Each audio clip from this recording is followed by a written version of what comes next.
far you have come on your own, but never alone. Through the rain and through the shine, here's your moment, it's your time. You stood tall and now you see, standing in your destiny. 100 women growing strong. 100 women where you belong.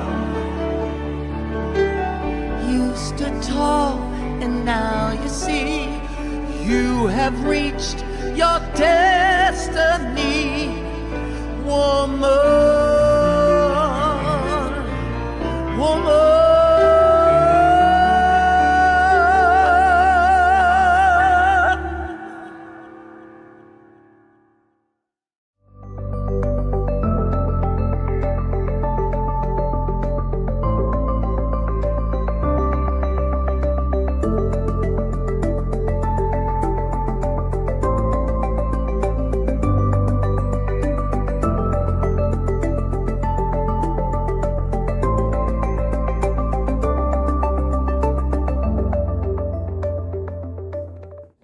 As people of African descent, we offer this land recognition in solidarity with the indigenous peoples of Turtle Island in the efforts and deliberate intentions toward decolonization. As people of African descent, we acknowledge the land of Turtle Island that sustains us, express deep gratitude to its indigenous peoples, and pledge to honor our dignity and divinity that ultimately connects us all. By Kay Johnson. Welcome to 100 ABC Fireside Chats. 100 Accomplished Black Canadian Women is a bold project initiated by co-authors and co-founders, the Honorable Dr. Jean Augustine, Dr. Denise O'Neill Green, and Donna Jones Simmons.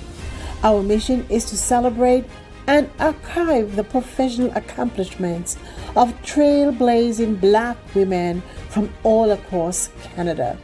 The goal is to create an ever-expanding database available for current and future generations via print media, public and private libraries, as well as our website, which is www.100abcwomen.ca. In addition to our fireside chats on topics that matter to our communities, such as education, healthcare, entertainment, creative arts, trade union, and so much more, we offer biennial book launching galas and biannual symposiums. The co-authors and co-founders would like to take this opportunity to thank each of you for attending today's fireside chat. We know that you will find these sessions educational and inspirational. So sit back, relax, and hear from our brilliant and talented honorees. Good day, everyone. I'm Donna Jones Simmons, co-author, co-founder, and the architect of the 100 ABC Women project, as well as the executive producer of our fireside chats. Special thanks to our incredible technical support team, our moderator and panelists, who are the drivers behind our weekly inspirational conversations.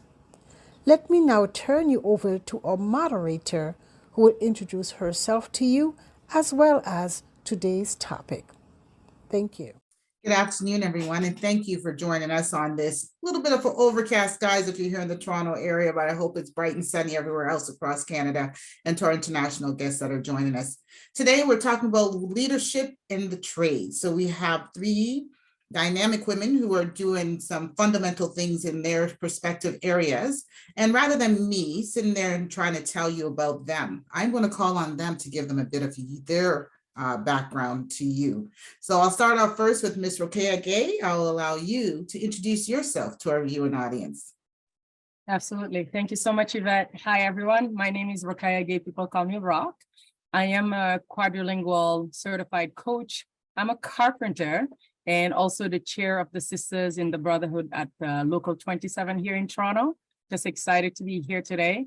I wear many hats. I'm a coach, mentor, and inspirational speaker, community organizer, and serial entrepreneur, and many more. And I've been just volunteering for the past 27 years and more on several different board of directors where I sit either being an advisor or at least being the president, co-chair, or director, just really passionate about giving back. For instance, right now, I am also a member of the Equity and Diversity. Sorry, I'm like a bit nervous of it, but it's fine. I would say Equity, Diversity, and Inclusion at Local 27. I'm also one of the outreach strategists, which is a mentor for Sisters in the Brotherhood as well, and an ambassador for Toronto Community Benefit Network, one of the mentor as well. And I will not give all the list, but really definitely looking forward to giving you more detailed after. Thank you. Fantastic start. And Stephanie McLean, please tell us about you. Hi, everyone. Thank you, Yvette, for introducing me and having me here on the show today. I am a licensed electrician holding a 309A license. That's a red seal trade here in Ontario. I'm also a member of the International Brotherhood of Electrical Workers here in Toronto, Ontario. I'm passionate about the electrical trade. I'm also a mother to a young son named Elijah, and which is my fuel and my driving force for giving back to the community and making sure that today's youth can be educated and they have the awareness about the skilled trades so that going forward, we can continue to push the infrastructure in our communities. I'm just starting out on my path to being a mentor for the youth. And today, I'm partnered with Trading Up in Trades, which is an organization that supports youth, Black youth specifically, but youth of all walks of life, bridging them with contractors to help get them in the field and get started on any apprenticeship within the trades that they choose. Recently, I've been on speaking events for Skills Ontario, speaking at their most recent women's conference. Again, just spreading more awareness to the youth and more awareness to youth about the trades. I'm also nervous, Rock. You're not the only one. But yes, so far I'm on my journey to help bring awareness to the trades, especially electrical. Thank you. Fantastic, fantastic. And last but not least, Natasha Ferguson, please introduce yourself to our viewing audience. Hi, everyone. My name is Natasha Ferguson. Thank you so much for having me. Such an honor to be on this panel with these lovely ladies. I am about 10 years in the construction industry. I'm one of the first women in Canada to own a full service construction outfit in Canada. I've been doing this for 12 years. I have 7 trades under my belt, skills trades under my belt. I also am with Rock as well as a journeywoman in the local 27 Carpenters Union. You know, when I started in this journey, I never thought that there would be such a deficit for the people of color in this industry, but also women in this industry. So I started my own organization called the Women's Work. We support women in the trades, as well as we provide training. So we're one of the first schools to provide training for women only in the skills trades. You know, I started in this industry because of my father. He's a tradesman and he's 80 and still doing the trade. So I was wallpapering and drywalling at the age of 5 and 6. He was a bit of a slave driver. But you know, I'm here today because I want to explore with everybody what this industry means for me and what it could mean for you. And also, you know, to open up this, my main thing is to open up the industry to people of color, because it's such a robust industry and there's so much opportunity that exists in here. So, you know, I'm using my platform today to kind of bring everything to the forefront. I've been a part of several different media interviews. I've been on over 30 radio interviews. You know, I advise the government and I work with different government sectors. Natasha, I'm going to ask you to hold. You're moving into another section of our questions Oh, here. okay. So yeah, Sorry. hold. We're going to come back because then you're gonna get into those pieces. So for those individuals that don't have an understanding as to how the trade works, and you know, Stephanie, you had made one of the statements with regards to red seal. So for those who don't understand what a red seal means, what it equates into the level of the, you know, the highest level of what is required to a certain extent. Can you go into for us now, and I will then rotate back the questions. So it'll be you, Natasha, and then back to Rock, in a sense as to what brought you to this career, and tell us a bit about the qualifications or the standards that is required where you're situated. So what brought me into the trade was I was at a pivotal point in my career, whereas from high school, I went to college to take public relations. At that point, when it came to me trying to sustain that career and that job title, I was having a hard time with landing an actual stable career. So I was going from internship to internship, and I just felt like there was no stability there. I had a friend that I worked with at my part-time job who was also in the trades, and she had said, you know what, I believe that you would be really good at it. It's a very sustaining job and it's rewarding, so take a look. So I did some research, I took a look. I decided that electrical would be my pathway that I would dive into. And from that point, it's just been education was at the forefront. So I started taking a pre-apprentice course, which gave me the introductory knowledge to the trade, whether it was a combination of theory and hand tools. So I would get that first insight of what to do. Then at that point where I felt comfortable, I got myself a job, which enrolled me into the College of Trades. At that point, I was invited to my first term of basic trade school. So within the electrical trade, we go through a series of in-field work and in-school training. So it's encompassed of work hours and training hours. For my trade, it's 9,600 hours, which we have to complete. So going back to your comment of the red seal portion about it, because Ontario is one of the most populated province, we tend to have a lot more rules set on us that we would have to know how to wire and maintain electrical equipment effectively for the mass population and our equipment. So with our red seal trade and qualification, that could take us all throughout Ontario and including Alberta, which would be our second most populated province. So it is a lot of training that we have to undergo in order to get that red seal before that, it ends in a qualification exam That you have to pass for sure. No, Yes, that's fantastic. It's fantastic to see that, because it's a skill that many individuals, most people are afraid of anything electrical as it is, right? So now you think about the fact that you're there and you're at one of the highest level. That is great. I'm going to circle back. So Natasha, what brought you to the construction? We heard a bit, because that's why I cut you a bit there, right? In the sense about you're working with your father and being exposed to it at a young age, but where you're situated now and in that framework, why are you there, and what do you want to see? So I'll go to Rock first, and then I'll come back to you then, Natasha. So Rock, do you want to tell us what's brought you to the career? Absolutely.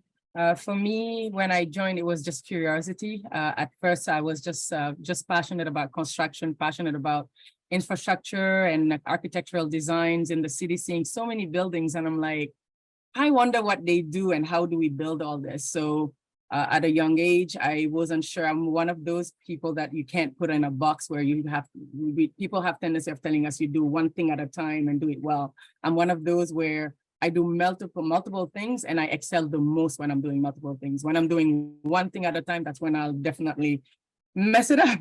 So from there, I decided to go to George Brown, and I graduated into construction engineering technician management a long time ago. That by then I was like, I was pregnant for my daughter. She's now 23, and worked one day in the field, and the unique hours of construction, they open at 7, daycare open at 7, had to totally change, went into doing other things like telecommunications, so on and so forth.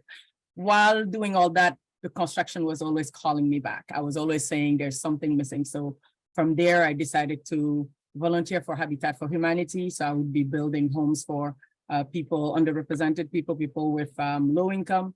And also I would be volunteering also for $1 Million Smile, building playground for children battling critical illnesses. And from there, when I got laid off, I was so ecstatic because for me, I was like, great, I could go back and do what I love most. And like, believe it or not, I Googled, research, found Toronto Community Benefit Network, which is a non-for-profit labor coalition. They really find meaningful work, like a career for BIPOC people like myself. And I joined with a friend of mine, and that was almost 2.5 years ago, 3 years soon. And from there, they asked to go give away, like do outreach. And being who love to volunteer, I put my name, and then went to volunteer, and I met Chris Campbell and his team. And then from there, it was history. I became one of the carpenters. I'm doing my apprenticeship right now and loving it. And from there, when it comes to the Red Seal, like you were asking, Stephanie, it's a standard it's an Ontario standard that you need to do to be qualified. You need to do X amount of hours. For carpenters, it's about 9,000 hours. No, 7,200, my apologies, that we need.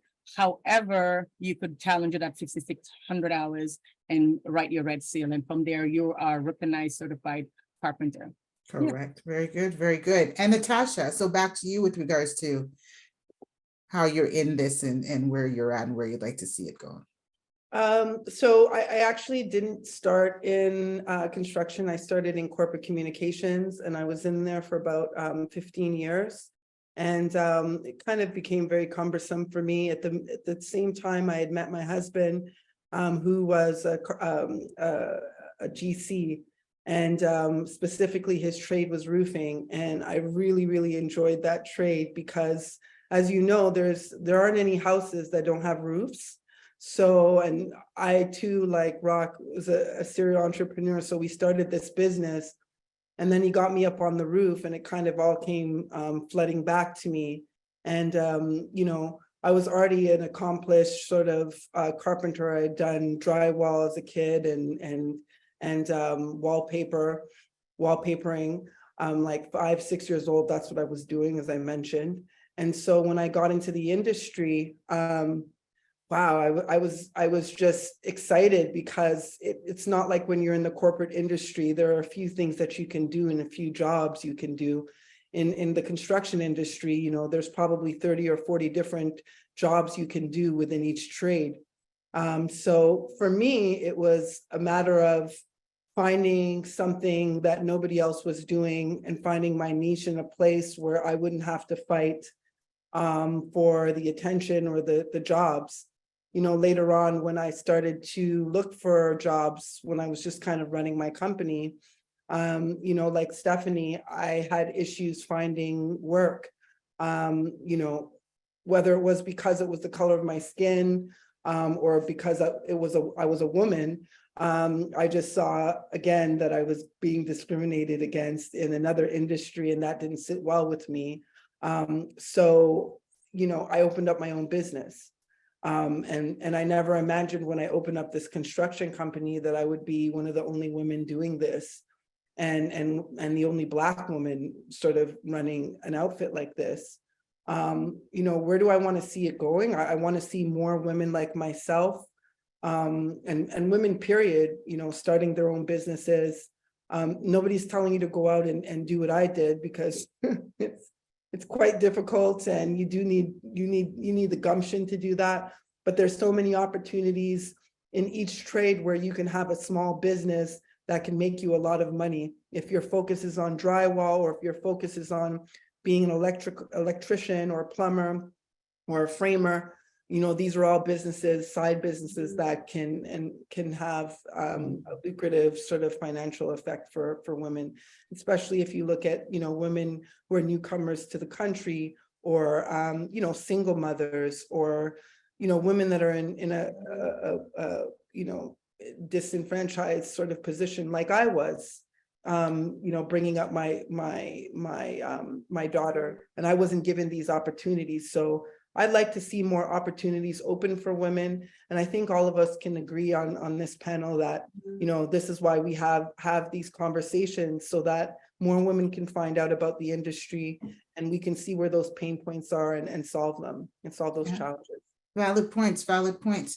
So as we think of now, and you say that, and everyone has gotten a bit as to what was your starting point, or what was the impetus for where you're at and where we're going. Let's get to the aspect of the government and funding. So we know that there's been a big push, the last 10 years in particular, and with this new government, the Conservatives in place, there is a very big push with regards to the skills trades being one of the main focuses, one in the educational system when we talk about the secondary and the tertiary panels. Where do you see the funding manifesting? Is it working? Is it not working? Do we still see deficiencies as far as representation, and i.e., be it for Black, Indigenous, and racialized people? And we just want to be mindful. I make sure every time I'm on, like, BIPOC is not a terminology that we really want to use, because it is actually a negative term that is put forward when we talk about the space of anti-racism. So it's better to we either say Black, Indigenous, or racialized people, rather than utilizing BIPOC, as people of color has been removed for years out of the lexicon of our conversations, right? When we're talking about that. But back to the main part is with politics. Where are we with our funding? So Rock, I'll go to you first, because in the sense of being in a union space per se, is the funding enough? Are we utilizing the funding appropriately? Is it addressing the representation that it's trying to seek? And then later I'll come into the aspect as to how do we aid the others, as in newcomers, et cetera, in the sense of trying to get into the business. But let's deal with the funding and the big advertising component of trying to draw people into the skilled trades. So from that perspective, is it working? Is it being targeted appropriately? And are we seeing the representation? Wow, it's definitely something to sweet you. I laugh. Good. Go ahead. What a great question. It's like, wow. Okay, when it comes to what's happening right now, we know that most baby boomers or people are retiring. Lots of them are retiring, and the government is doing everything they can really to make sure that people are aware that we need more youth, we need more women to join the skill trade. And having said that, at Carpenters Union, we also have incentives where if a non-union company or a union company hires a first-year apprentice, they'll be able to get a grant or incentive, and they'll get money in order to hire them, so that at least it will help with the influx or the shortage of workers. But when it comes to if what they're doing is enough, I would say that when it comes to, it's on us to also do the work, go into the communities, which we're doing. Stephanie did mention earlier that she was at Skills Ontario. I was also one of the panelists, moderator, and also keynote speaker in French, making sure that the word is out there. So each one of us as community leaders, as organizers, need to also do our part to make sure that we're incentivize, we inform the youth, and then make sure that they're also part of the conversation. I've done quite a few speaking engagement at high schools, elementary schools, and also in different events where we'll be speaking, and also having this type of conversation with 100 ABC women. What you're doing right now is tremendous. It's amazing, because right now we're making sure that our other sisters, or the honorees, and everybody else, the public, will know what's happening, so that they know that we live in, as you notice, in Ontario, in Toronto, in Canada, there's construction going on every day. However, these buildings are getting older. We have new people, newcomers that are coming in consistently. So we need housing, we need affordable housing, we need X amount of things. So the workers are needed.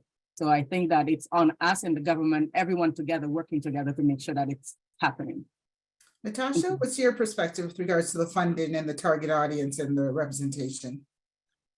So, I mean, I've had many conversations with different ministers from provincial and the federal government. I spend most of my days doing that, and have had one-on-ones with these ministers. And what I've told them in advising them is that, you know, we need to stop working in silos. The government sectors need to stop working in silos, which is what they often do. And really, we need to get a roundtable together, which we're putting together right now, my organization, to get all of the ministers from federal and provincial government. The money's there. It's just, you know, the idea of the programs and what they represent, and how each minister and minister's body is trying to roll it out. It's something that needs to be joint. They can't just be working like this, because the construction industry touches everything, economics, immigration, social development. These are all together, you know. So they agree with that. In terms of funding, I think we need to be able to have a lot of these organizations that are coming out.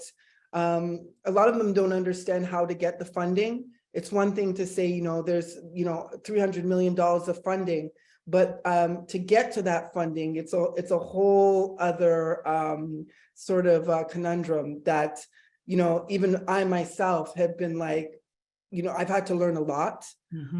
So there definitely needs to be some education around how to achieve acquiring that funding.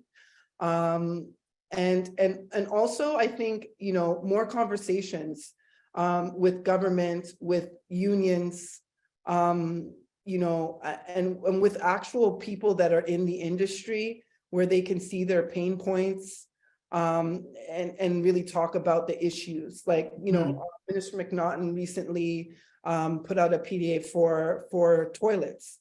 And I said to Mr. McNaughton, I said, Minister, I said, we love the toilets. It's great, but it's not the cusp of the problem. He started to laugh. He goes, well, I know. And I said, and we have to start somewhere, but I want you to know that toilets, it's not where everybody's having issues. Correct, and the main So thing. They totally understand that. I mean, when I'm sitting in front of any minister or any politician, I'm very dry about it. I don't try and cut corners, because that's what they expect from construction workers, which I love, because then I get to say whatever I want, right? So Hold on there for me, Natasha. We'll go to Stephanie, and then we'll come back to some of the funding mechanisms as to achieving them. Stephanie, what's your... For me, I have more experience in the field and seeing I guess you could say the funding being manifested. So in terms of different organizations like Hammerheads and, you know, OYAP programs that the students have taken, I get to see the students that come out of that, those programs. So in the field, to say the funding, I guess to speak on what Rock and Natasha says, the funding is there. I could see it being there, especially dealing with skills, but it needs to start sooner. I say that because when it comes to the students and the young individuals that come into the trade through those programs, some of their aptitude and skill and levels just aren't there. And I think that sometimes that comes from their exposure being happened later on, as opposed to it happening sooner. So if we started exposing the kids in elementary school, as early as elementary school, in terms of getting them into the trades and working with their hands and knowing what needs to happen to get to the level of being in the OYAP programs and successfully being a tradesperson. I think it needs to start earlier. So being that the funding is there, organizations would need to take advantage of this sooner and for the kids at an earlier stage. Rock and Natasha have a lot more experience on the other side of that coin, where they would see more as to what the funding is doing. I'm seeing what it has done.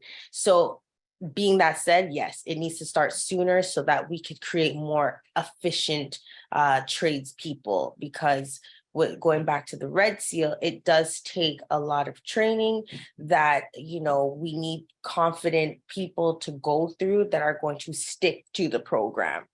9,000 hours it turns out into 5-6 years.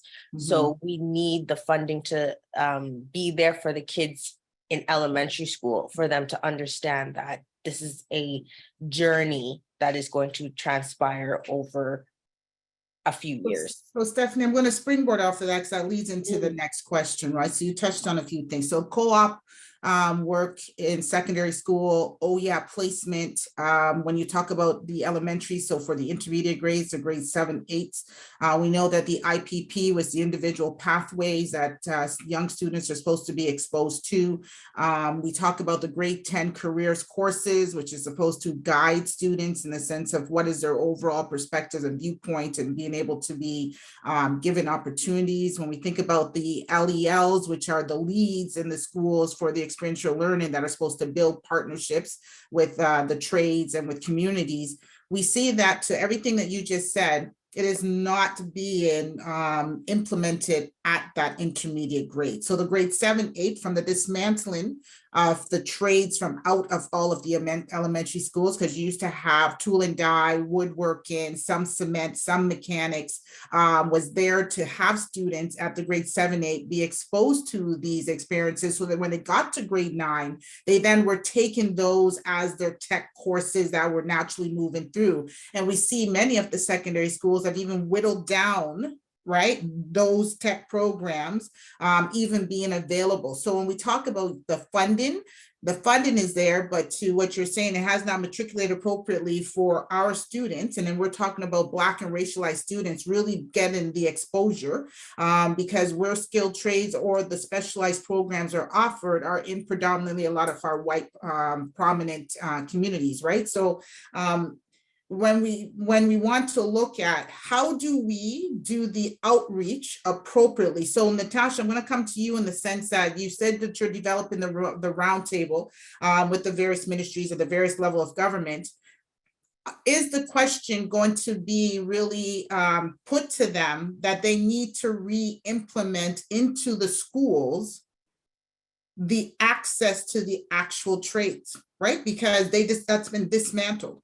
So if we want children to think of the trades as an actual career, part of the discussion with the funding is to actually work with boards and say, you need to re-implement these in. So Natasha, I'll start with you. I'll go over back to Stephanie, and then Rock, you can conclude on that. So when we're talking about the access to the trades and where we are providing the early experiential learning, because that's what's built into the ministry guidelines, right? When you think about it, it's about experiential learning, co-op placement and experience. It's about the IPP. It's about ensuring that we have the careers course. So with all of these things being so-called embedded into policies and procedures, where's the real action and implementation? So Natasha, you, then Stephanie, and then I'll go up to Rock.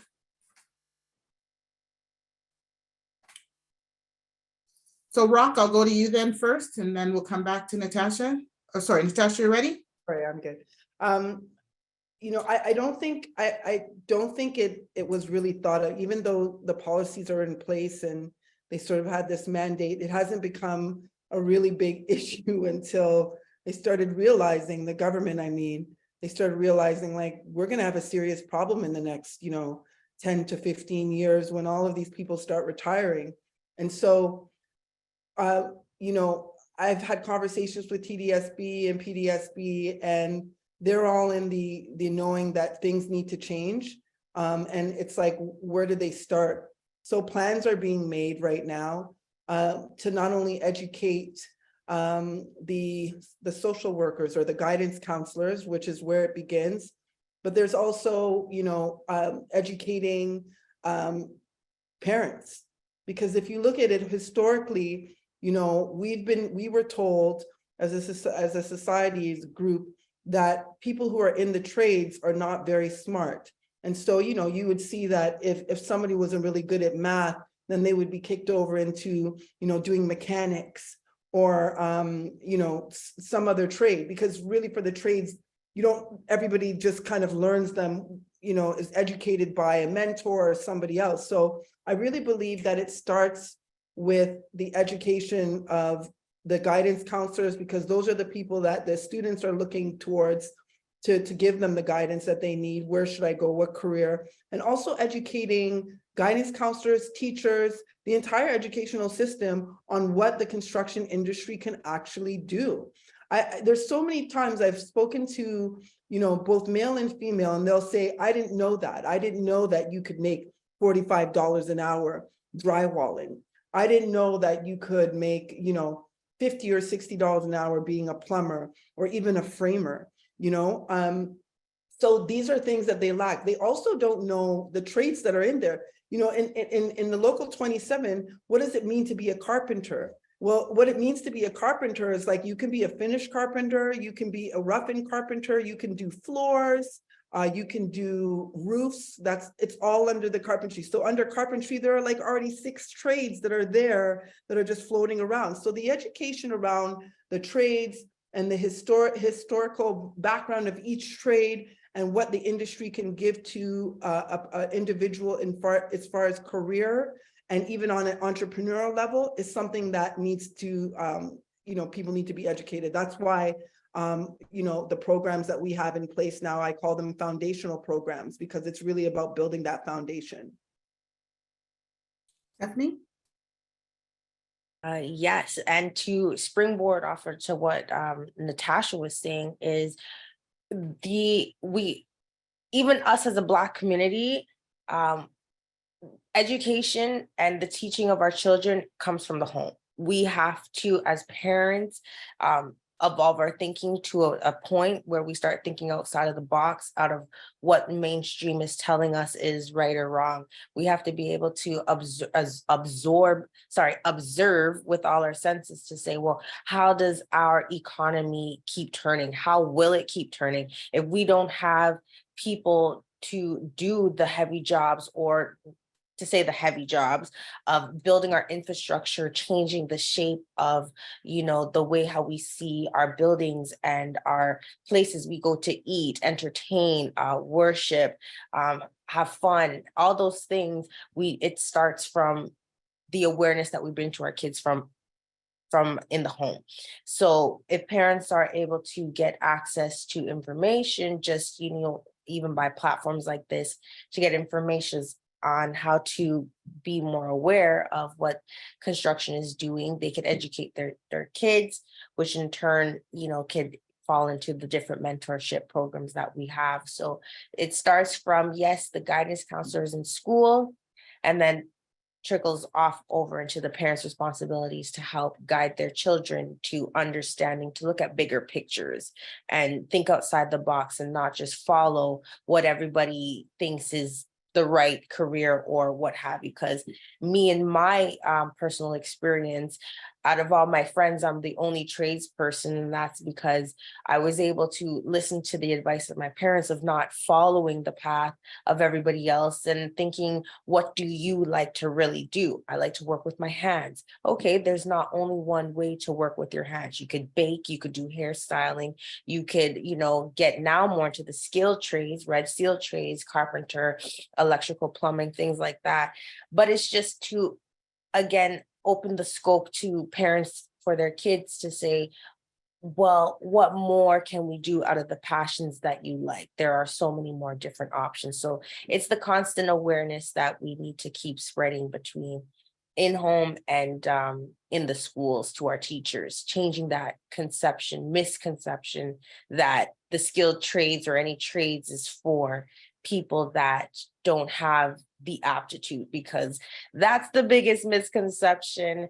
The biggest misconception. To be a licensed electrician, I've had to go through so much different training and make sure I passed everything with a 70 average. 70, if you get 70, that is a fail. In school, they are saying 70 is a B, good job. We're out here saying, no, that's not good enough. So it's definitely a trade where you have to, put the knowledge in from jump. So yes, I would say all those things. Rock, your perspective, your take? To echo to what Natasha and Stephanie said, for me, so that I'm not repeating what they already mentioned, would be just to change that mindset. The people have tendency, just like she was saying, thinking that joining the trade is people who are not educated.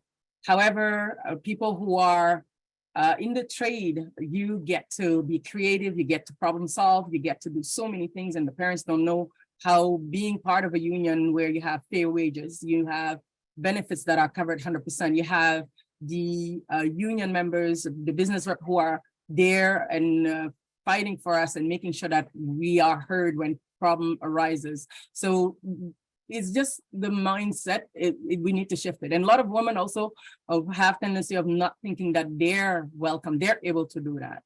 And the beautiful thing is representation matters. If you see it, you be it.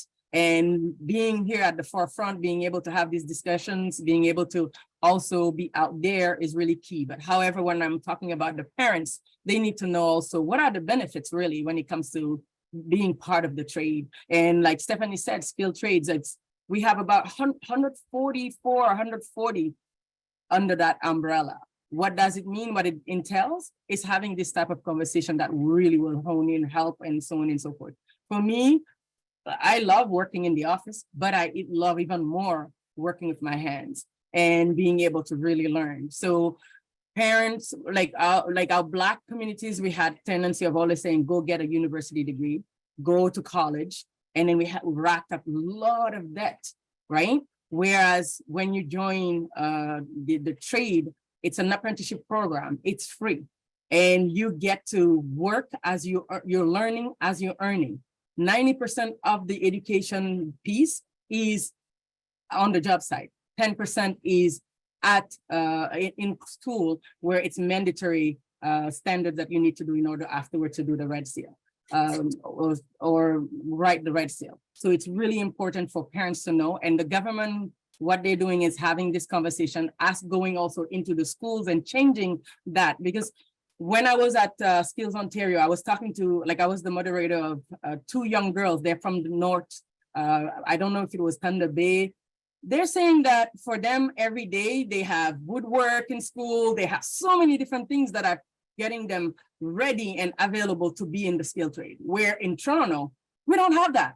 I went to Jarvis High School in French, and I had no access to woodwork or anything. So bringing that back is really key.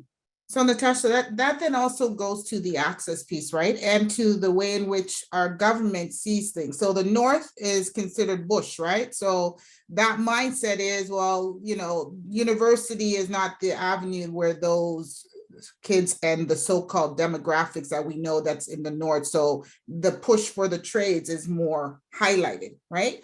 And going back to what I said, if you go back to 20 odd years, I think I'm older than everybody on the panel here, but if you go back, trades were built in from the elementary that you were going to a high school once a month and you were working on some form of a trade, you're receiving the access. But to touch on one of the questions that Marie has put in and utilizing what we've been speaking of, I'll come back to the youth again, but now more so for Black women and women. So yes, Skills Ontario puts on their different workshops. OYAP will do some of the workshops. And I'm glad you mentioned, Stephanie, about guidance, but people have to also remember, and again, there's that whole educational piece for everyone, that schools have removed guidance. right? So guidance no longer exists in the framework that we thought guidance was, especially in the elementary panel. And what the government has just put in, guidance is like a 0.5 of something, a 0.2. So when you talk about people being even knowing the role of guidance, they don't. It's not going to be any teacher that feels they have a care is going to be who's going to have that title. There's no more specialists in guidance in that. But how do we get our Black women? So what can the Carpenters Union do? What can Natasha, you and your business owner friends, you, Stephanie, and your skilled trades, expertise for forums really targeted to our Black communities to get people to get out? And again, it's the experiential piece, right? So we can talk, you can talk, but if they don't see, and sorry that I'm rambling, but because I've had this experience, because I am a guidance specialist, where I've gone to different schools or businesses to say, can kids come in? But you know what, part of our greatest problem in the roadblock and gatekeeping is the insurance component, right? So the whole liability issue that comes in, that nobody can be here, people can't see because anyone get hurt, anyone get harmed, then how do you expose the experience? How do people see, right, what is at play when they can't step into certain venues or arenas? So Stephanie, I'll let you start first. All right. Well, again, I just think, especially the liability portion, is to expose our children to some of these things sooner. Again, if we had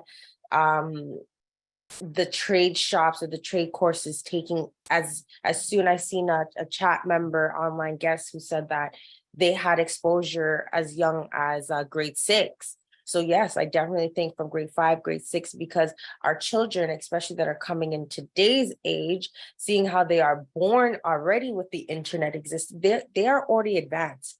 I watch my son growing all the time. Stephanie, my question for you then, though, but what I'm looking at is, what can we do as a community?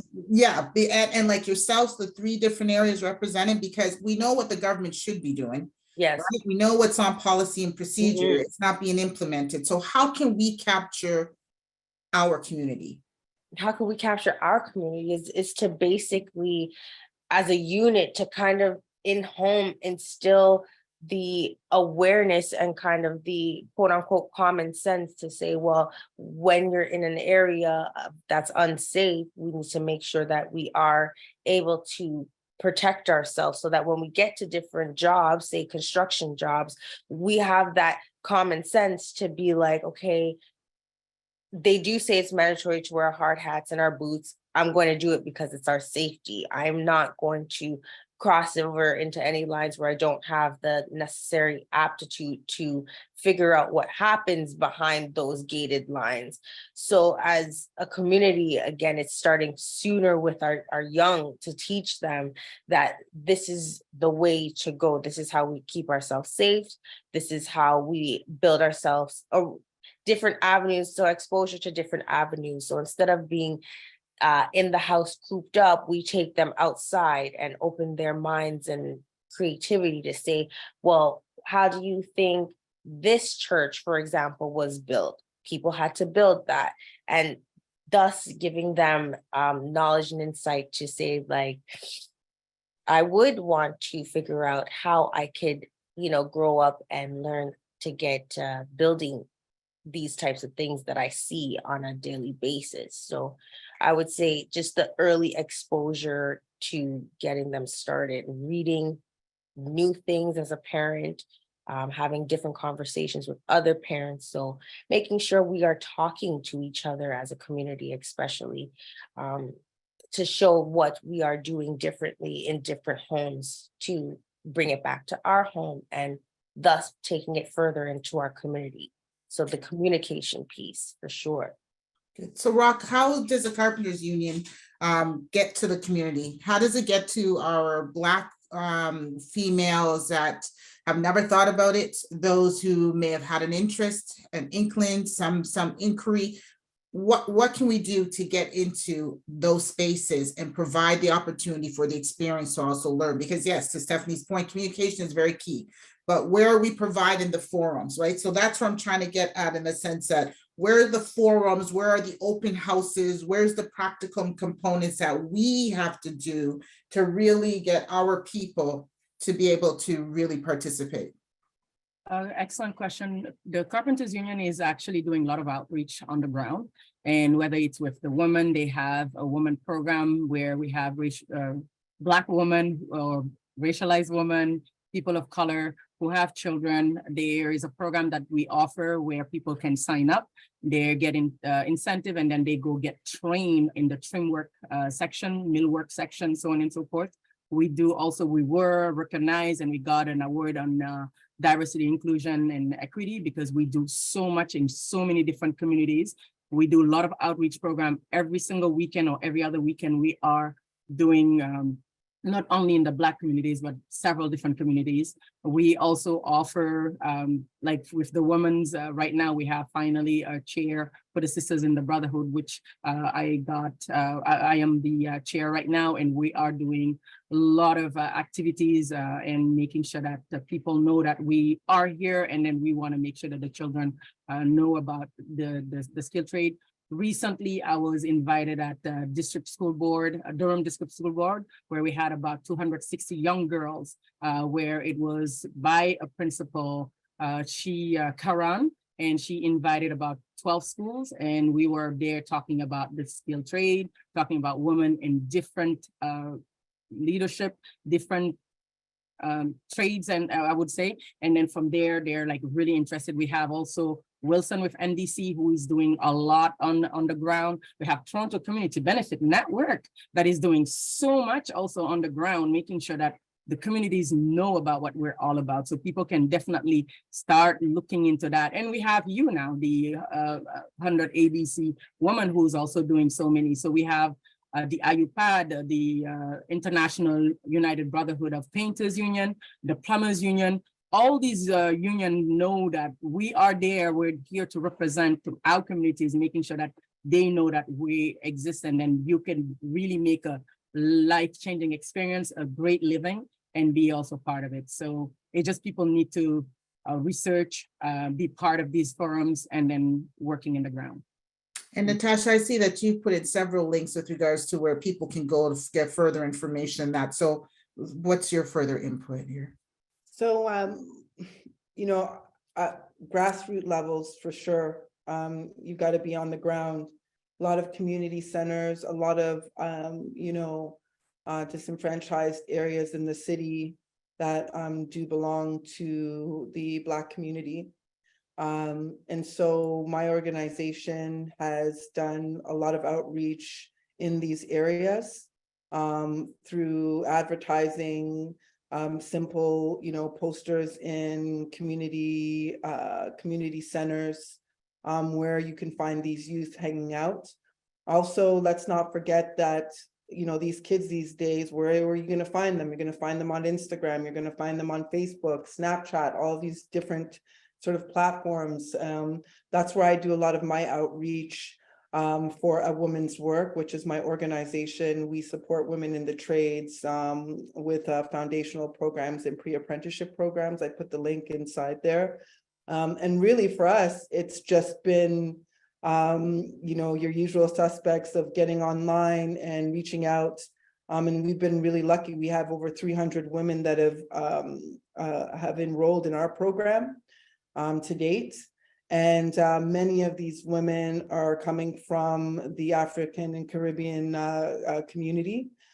So, grassroots, once again, I don't want to call it guerrilla marketing but it is, you hit the streets, that's where you're going to find these kids. A lot of organizations as well, like Build the Dream, who they're focused specifically on targeting the youths. And have done amazing events and programs. And there's a lot of other organizations out there that we've teamed up with that work with unions, that work with other organizations. And we're all in sort of the same mindset of how do we connect with these people? How it's worked for us is what I've just explained. So we continue to kind of go there and go to the schools. And when when I'm invited to schools, and I know Rock's been invited to like different schools as well, that's where you're really going to get them, because they see a individual like myself or Rock or Stephanie, and they want to know, how do I get to where you are going? And that's what it is. It's the art of the question that they're going to use, and that's the open forum for you to be able to kind of tell them your story. I think our stories are important. I know those stories are important, because with my story, I've impacted so many.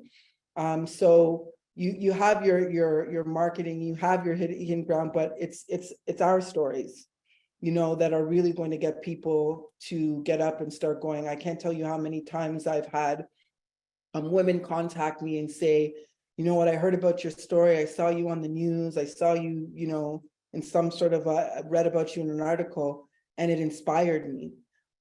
So, we have a responsibility as trailblazers and tastemakers and whatever else you want to call us, pioneers, to really use our platforms to empower others and inspire others. So I would say, everything that I spoke about and you guys have spoken about as well, and including telling your story and finding more people that have their platforms already developed to tell this story is where we need to go in order to get the word out. Right. So when we take all that, that's all really, really, really good stuff. And I think to your point, yeah, hitting the ground running and try to get into as many community organizations that we have, because the marketing for the most part continues to miss us, even though it is targeted for us, it still continues to miss. I do see one individual trying to get to the aspects of the academic requirements for being in the skilled trades, but Stephanie talked on that. And I think for the most part, everyone understands that math and science is going to be two of the key things that is, but then people also miss on the sense that English is also there with regards to your communication later on for what is required for what you have to do, and also the networking and building that you're going to require and as business owners. But wanted to get to the incentive piece, or first let me get to each one's niche kind of areas. Natasha's yours a little bit broad because you're a business that is dealing in construction, but Stephanie, for you, so as an electrician, what are some of the things that you want our communities to have a clear understanding as to, okay, you had put in about, weather storms, different type of things. So what should we be mindful about when we say we need an electrician, right? So we know there's a short happening somewhere in the home and that. What are some of the key things that you would like to leave with viewers to have an understand that when you are researching or trying to get an electrician, what are some of the things you need to ask, or what are we looking for? And then even generally, even pricing, right? So even that, so people can kind of have a better idea as to really who's taking them from who might be saying, the wrong things should be spliced together, or what's being used to be spliced. We know you can't get technicals because you're not actually on a physical job you're looking at, but give us a little bit of insight as to takeaways. What should we be looking for? So you're saying, what should we look for as a customer trying to hire an electrician to fix a problem? Correct. Okay, so essentially, as electricians, the way how we diagnose a problem is to figure out when it happened, what happened prior, and what happened post to the power not working properly. We like to figure out, I guess, just all circumstances around the event of the power not working correctly. And we understand that the homeowner is not a licensed electrician, so their terminology will not be there. So we typically just ask for the best explanation possible as to what you think might have happened, when it happened, and what you saw before and after the power had stopped working correctly. That's typically what we ask. And then with our skills that we've learned throughout our experience on the job and our training in school, this is how we are able to put together our tactic for troubleshooting the problem. So I did see the note in the chat about the education piece. It is very important that we do, again, speaking on the math and the science, that we do have that aptitude there, because when we are learning these skills in school of how to troubleshoot electrical problems, it comes full in full circle, where we need to know what's happening. So when we deal with customers that don't have the terminology, we put together the pieces as to how to solve the problem based off of our skill set from in the job and in school. So the biggest takeaway is just to, as best you can, explain to us what happened before and after, and even during the problem if you saw anything. Okay, so Natasha, with the sense of the company and construction and that, so same type of thing, a customer base, in the sense that people are calling and searching around. What are some of the key things that they, as you, as a customer, and in our case, our Black community, what are we seeking as far as qualifications or how the people are approaching the job? Like, what would be some of the takeaways that you would want to inform customers to be looking out for? Specifically, Black customers? Yeah, like just in a sense, because a lot of times, right, we talk about, well, we're not using someone in our Black community because this person did X and they didn't do that. But the point is, you guys are the experts right now on our screen. So when you think about construction, if someone wants to get their basement done, right? So granted, there's different trades coming in for the basement, but the person coming as I'm the renovation guy or the construction guy, right? So what should be some of the questions in particular that customers should be asking to get a little bit of a better feel of the legitimacy, hopefully, of who's coming? Doesn't matter if it's a Black person coming, someone Asian, someone Indo-Caribbean, like what though, as a customer, should you be asking? Well, first of all, you definitely want to ask them if they've ever done the work that, you know, they're asking you to do. That, you know, that's the first thing. You want to ask for references. Never ever give a contractor. I can't tell you how many times this has happened with clients. And then by the time they get to me, it's just, it's a hot mess, because they went and they gave $20,000 to somebody. They didn't sign a contract. They signed the contract, but they had no idea what they were signing. And now, you know, they can't find the contractor. So you have to ask these questions. You have to be able to do your own research. Don't think that a contractor is going to have your best interest, because most of them don't. I'm probably, I don't mean to toot my own horn, but I'm probably one of the only contractors, one of the few contractors that actually tells the truth, that bills in a certain way. You want to see how they're doing their proposals and how they're billing you. You want to see if do they have a website? You know, do they work with timelines? Do they work with project timelines? These are all the questions that you want to ask. You want to ask them for references, like actual clients that they've worked with. I mean, those are just you would think that those are the usual things that anybody would ask when they're providing a service, but for some reason, when you get into the general contracting and you're asking somebody to build something, it just escapes them. There are more clients now than ever that are a little bit more educated, because either A, they've been screwed over, or they've had a friend that's been screwed over. You know, what you see on HGTV. this is not real. You know, there's no way that you are finishing somebody's bathroom in 1 week. It's not possible. Or a house or an addition. I can't tell you how many times I've had to explain, like, whatever it is that you thought that you saw on HGTV, it's not correct. I mean, let's begin with the fact that on HGTV, apparently Black people don't get their houses renovated. So I mean, you know what I mean? It's not real. It's TV and it's not real. Okay. Yeah. So asking the questions important. No, and that's what I wanted you to get into, right? Because we do know, and for some reason we get intimidated when we see these contractors come and we lose our mindsets, right? And to the point, people are given deposits, signing things, and Yeah, it's the your money. timelines I are mean, not realistic. yeah, So the money, it's, like, I could never understand that. It's like, would you just give anybody $20,000 if Yeah. you didn't know what I don't know what it is. So. And then, so Rock, in your sense with being in the union and seeing, you know, because I want to get into the part, like how often, and thank you to everyone that's typing into the chat, ways to check about the credentials and qualifications and tickets and that. So that's all being put in there. So as far as from like the union perspective, how often are tradespeople, or are they even required to do a certification? Do they have to update their certification? Do they have to, you know, like give us a little insight in the sense as to aid customers a little bit more as to what to see and what they should know?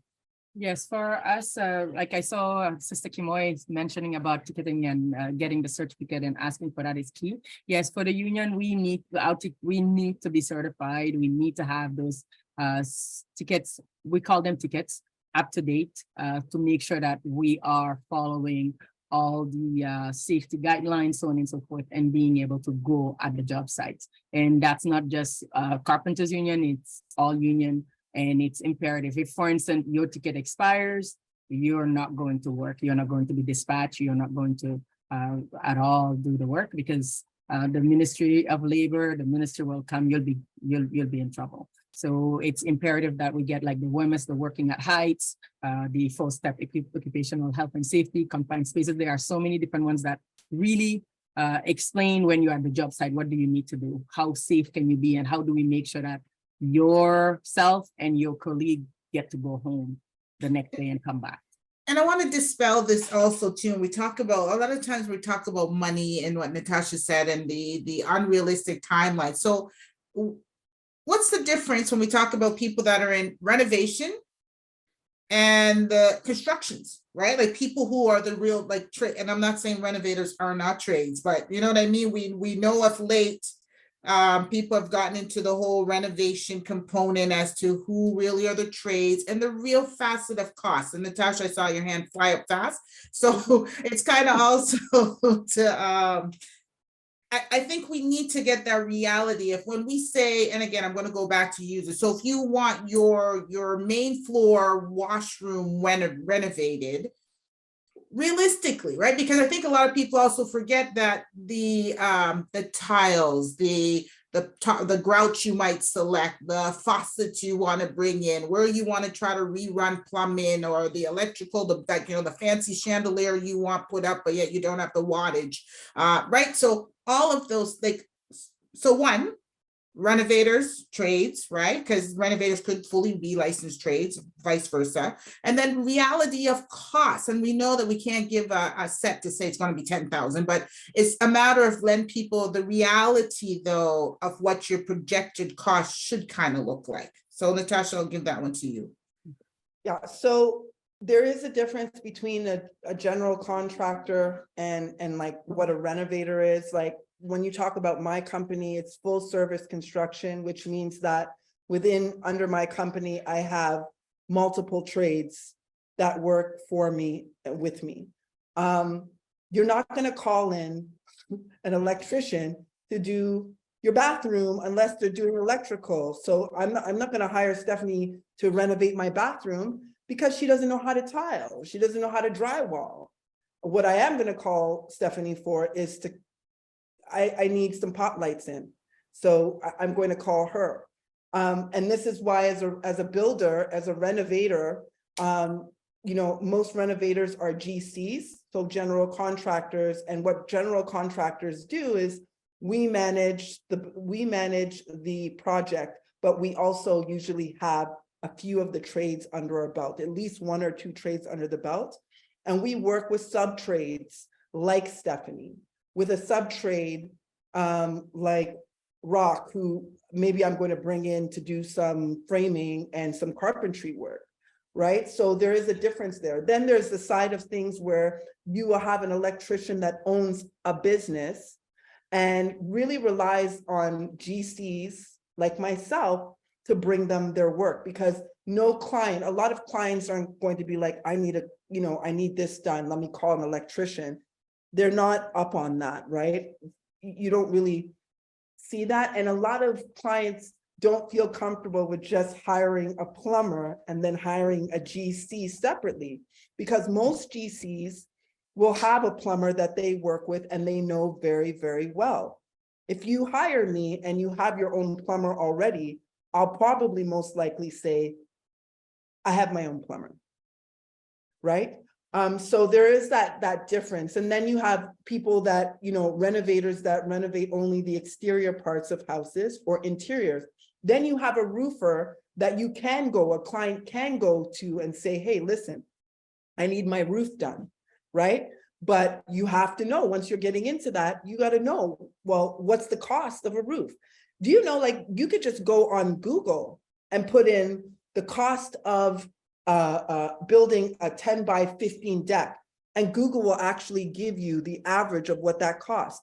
So when I hear clients saying, oh my gosh, I spent this and I didn't know, it's simple research. It goes right back to the research again of putting in a simple thing like, how much does it cost per square foot to do a tile a bathroom? You'll get that answer. That's why the internet's there. A lot of clients don't understand that. So there is that difference. There's the sub trades, and then there's the actual trade or the GC that's actually doing the job and bringing on those sub trades. And there's nothing, and for people to understand that there's nothing wrong when you do get a GC that brings in the sub trades, because some people also think, oh, this person's trying to teach me because they brought all these extra people, and right, and then people. You know what? There aren't a lot of GC or construction. First of all, there's a construction company that they do everything, the demolition, underpinnings, or whatever, they do that. But in my business, I have 15 employees, but oh my gosh, the 15 employees don't do everything. Like I'm not going to have one of my employees who does concrete do my underpinning. I have somebody specific that I go in to do my underpinnings because it's structural. Same with an engineer or an architect, right? You're not going to start being like, I'm going to bring in an engineer and hire an engineer, because not on every project do you need an engineer. So I have 3 engineers that I reach out to depending on the project that work with me. What you want to know is how long the GC's been working with their professionals and their sub-trades. Because if it looks like they just met the sub-trade last week, I don't know, that's going to be a problem. All of my sub-trades that I work with, I've been working for 5 years, 10 years, some of them that I've known them. I know their level of work. I know their quality of work. And so if a client comes to me and says, this person did this, I most definitely always say, actually, that's not the case, because I've done several projects with this person and I know their level of work. Yeah, it's good to know within that sense. So Stephanie, coming back to you, because more again specialized. I'm just trying to give people that are on the line a little bit more. So we touched into the key areas of what's required, but again, back to you. So for electrical, right? Because that's one of the ones everybody's afraid of. And as I was bringing up before, most people are afraid of the electrical. So again, because you kind of circled, but you didn't touch on it per se. So what are the things? So yes, people need to know what preceded, why that happened, what was happening. But again, what should they look for with an electrician stepping in? The person, yes, should ask what happened or whatever, but what should be some red flags? Right, to almost what Natasha is saying, like, what was your previous jobs? We know should ask, where are some references, but what are some of the things that they don't ask you, or certain things, what should they automatically be checking, or what should be in their toolkit, right? Like, should there be a little, that meter thing that reads the, the wattage, or get my point? So what should people be kind of looking for with the person that comes in as this electrician? Okay, well, as a homeowner looking to hire an electrician, your electrician is legit if they are able to at least even walk with their test meters. You got to test your the devices or your equipment that you are about to inspect. Any electrician knows that coming into a project, or especially a problem, the best thing to do is to test it. if an electrician walks on site, they don't have their at least a voltmeter, a plug-in tester, or their multimeter, yeah, they're not as well informed as they could be. Also, a very good electrician will be able to walk in. A very good electrician will be able to even just hear what you're saying to them over the phone and be able to practically, I guess you could say, at least 80% of the time diagnose the problem over the phone, because a lot of the problems that we experience in the house, they're common.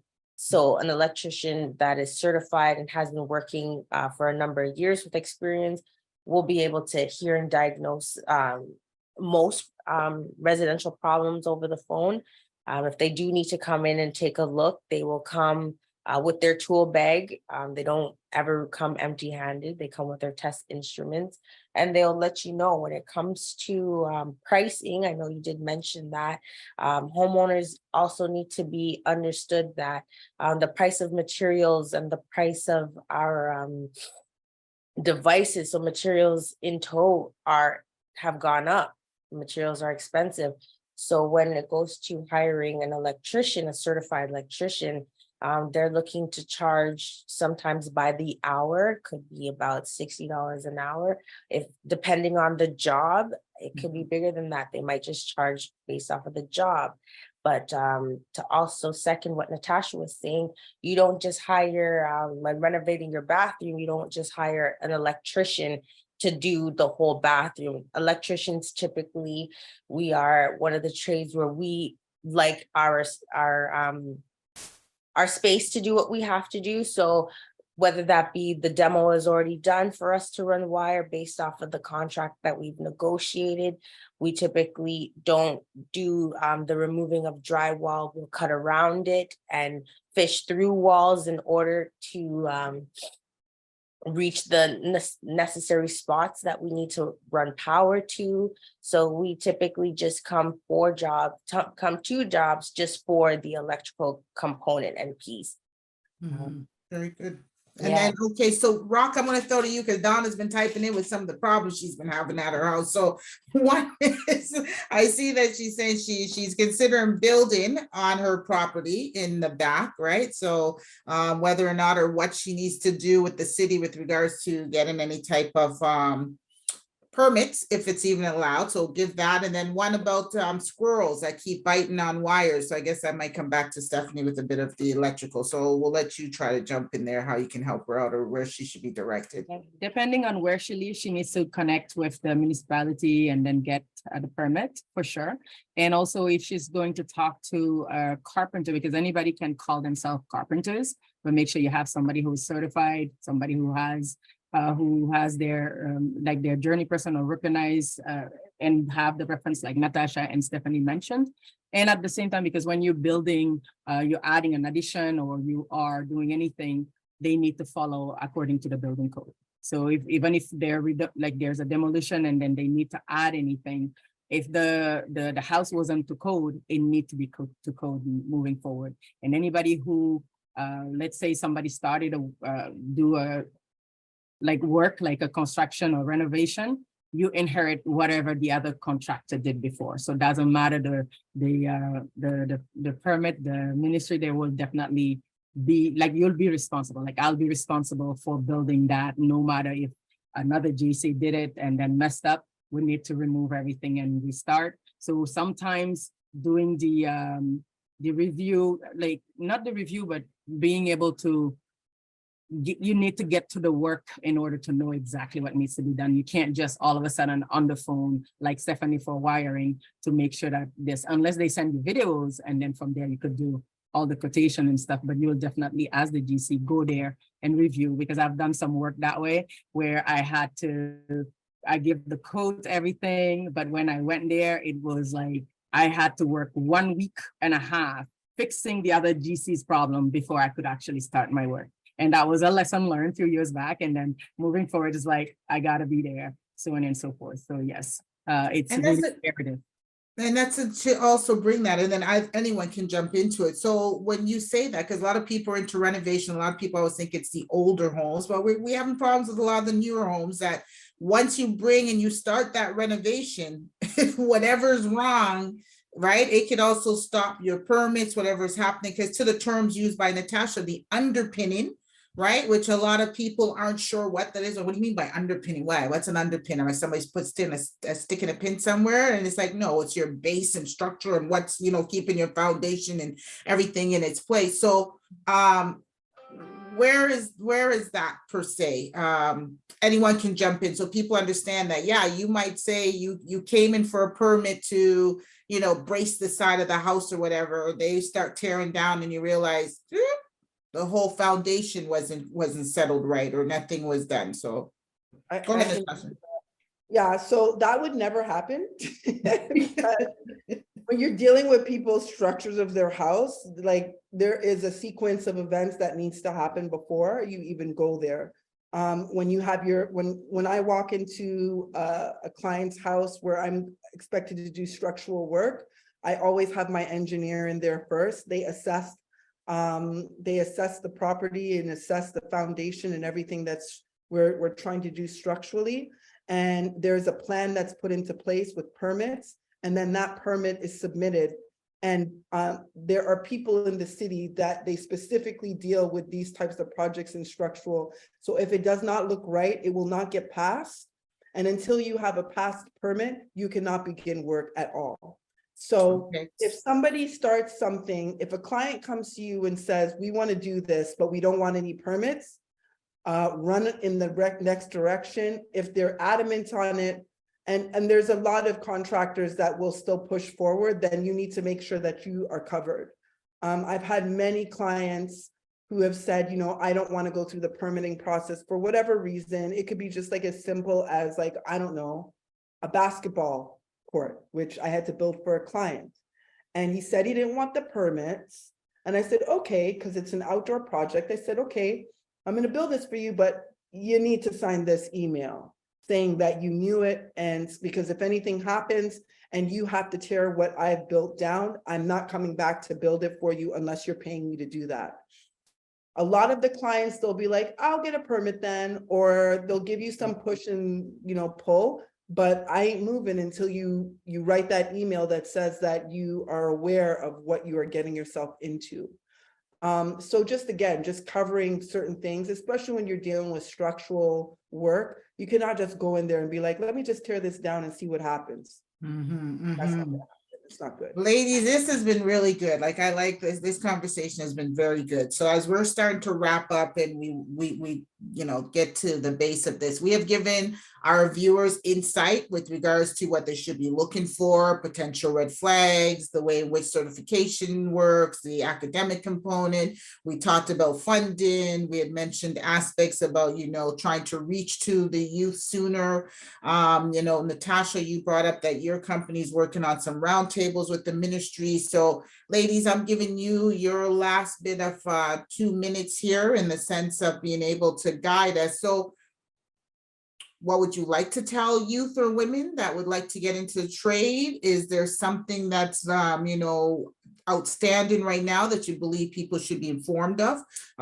Is there something within your business or opportunities or what you want to do? Here is your time. So when I lean in, that's what I'm telling you, so rapid. Okay.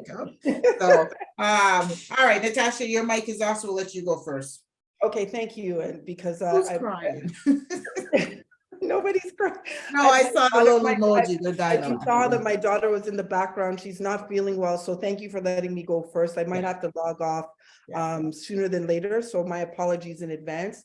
You know what? We are working on so many amazing things, myself and Rock, through our organization, A Woman's Work, and we're doing great things. We've got a lot of ears listening to us, both at the provincial and the federal level, in the unions, and women in general, just trying to get in. What we're doing is we're putting some foundational courses together, and to teach about tools and to really educate about the industry. And I don't mean, I'm not trying to throw people into training, because if you have to throw somebody into training and say, hey, listen, you want to be a carpenter? Here, take this big saw. It's just not how it works, you know? So we're leading in with foundation compulsory courses called Tools and Equipment Series, the SAW, which is being offered with in partnership with Milwaukee Tools, and Tools and Equipment Series, drills, bits, and blades. Okay, because that's what you're using. You're using these tools, and once you feel comfortable with these tools, you're really going to feel comfortable with doing whatever trade that you want. And then we have our last compulsory course called Trades Culture, which really looks at the historical background of each trade. So you want to know when tiling started, and you know where it came from, and all the different installation practices, best practices, career opportunities within that trade, and entrepreneurship opportunities within that trade. That's the course that you need to take. It's 3 courses. We're offering them forever, and they're free. So can they be typed into the chat there I before you already go? I already typed in everything. Fantastic. Typed in our things. Please feel free to get at myself or Rakaya. We're so excited about this. There are so many people that need this program. There's so many women that need this program. I don't know if any of you guys know this, but we represent 3.5% of the labor force in Ontario, and 12%, and a little bit over 12% in Canada. These are alarming numbers. We cannot stand for this. And I'm not just talking about our Black community and other underrepresented racialized communities. We're talking about all women. It's not good. And you know what? We belong here because we have things that men don't have. Sure, we maybe can't lift a 400-pound thing, but who can? I have not seen one man who has lifted a 200 or 300-pound piece of equipment, you know? So, we're smarter, we're faster, we multitask, we're nurturers, we nurture our clients. I know I do, and they love me. On that, Natasha, I'm going to. Thank you. See what happens? Did you lean in? It's all right. You got some good points in like there. this, and I didn't see you. So we hope that your daughter feels much better, and all the best, because you're going to be leaving us. So all the best and all that you're doing. Thank you guys Keep for up the having me. I great work. appreciate your time and energy. All Bye-bye. right, no problem. Stephanie, what's your points here? So what I would like to leave everyone with is research. That's my biggest number one thing. Research for me has always been in my corner. Every time I don't know something, I research it. So especially when coming to look for your contractors, hiring different people to come to your house, whether it's an actual tradesperson or a general contractor, research. I mean, you may not have all your questions answered today in this panel, in this live chat, but research, the information is there. The internet was created for us to globally research and communicate with each other. So if you don't know something, I mean, don't trust everything you see on the internet. However, once you research, you get into a pattern of looking at more than one source for the answer. So as you look through more than one source, you end up deducing some of the information and taking away what is actually holding weight when going through the research for a career path, whether it is into the trades, researching which type of contractor you should hire or what have you, whether that's the contractor or the tradesperson, parents when educating your kids into what career avenues would be good for them, and for even the youth, educating what a day in a life would look like for the career path they are choosing. That's something that I really did when it came to picking the skilled trades. I looked into what a day in the life of an electrician would look like. I noticed there were many different avenues that I could choose from. There's not just a construction and maintenance. Under the construction and maintenance umbrella, we have a fire alarm technician, we have solar panel technicians, we have So there's a long list. There's a long list. So I I'm can gonna go on. Yeah, there's a long list. So, All right. it's getting educated so that we are not misinformed, so that we are not shying away from, Mhm. the skilled trades. Because again, with the licensing, there's so many different jobs you could have under that umbrella, which Okay, is something. Stephanie, I'm gonna hold you there so that Okay. Rakai, you have only like 2 minutes. Let's Okay. get your points in. Get it in. Like, thank you. Like, what I will definitely say to a woman out there and youth is just be curious, learn more about the trade, get a mentor, because that mentor will definitely guide you properly and also provide all insight as to what is required, what are the pitfall or the errors they made so that you don't need to go to that route. If also, no matter our gender, when given the opportunity, we could do it. We could build our country. So I believe that women out there, just take that step, be curious. If you're contemplating and joining the trade, go, like they are like shadowing. You could go do shadowing on different organizations like Vault, Dream Legacy, TCB, and so on and so forth. You could go join and then see how one person's day, like Stephanie was saying, when they're in the trade, what they're doing. Talk to people like myself and other people in the trade, and then just find out what do they do in the day and so on and so forth. Like, how does it look like? And go also visit those union.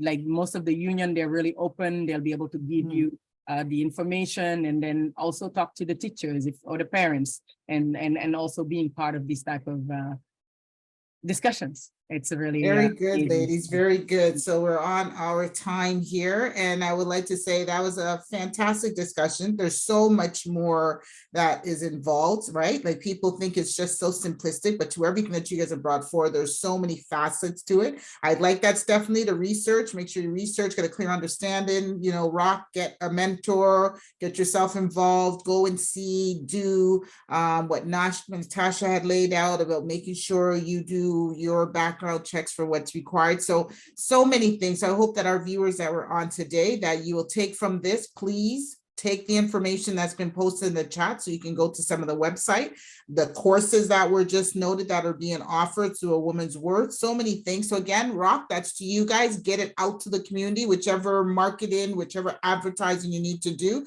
because as you can see, there's still a great need, because the information is not trickling down to the core essence of to whom we want it to be at. So ladies, it was my pleasure getting to know you better and understanding more in depth what it is that you do and what you have to offer, and continue to do what you're doing, and getting it out there into our communities so that we can have far more professionals that are on the level that you're at and are looking out for our community and serving us with the professionalism and the dedication that is required. So I wish you all well in your stead and what you do going forward. Have a blessed and happy day, and to everybody else, have a great Sunday. Thank you so much.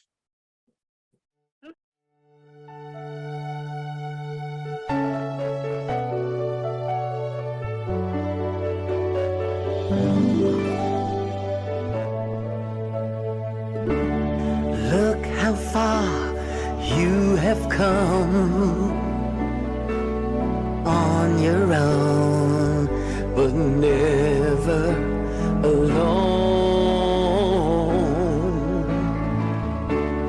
Through the rain and through the shine, here's your moment, it's your time. You stood tall and now you see, standing in your destiny. 100 woman growing strong. 100 woman where you belong. You stood tall and now you see, you have reached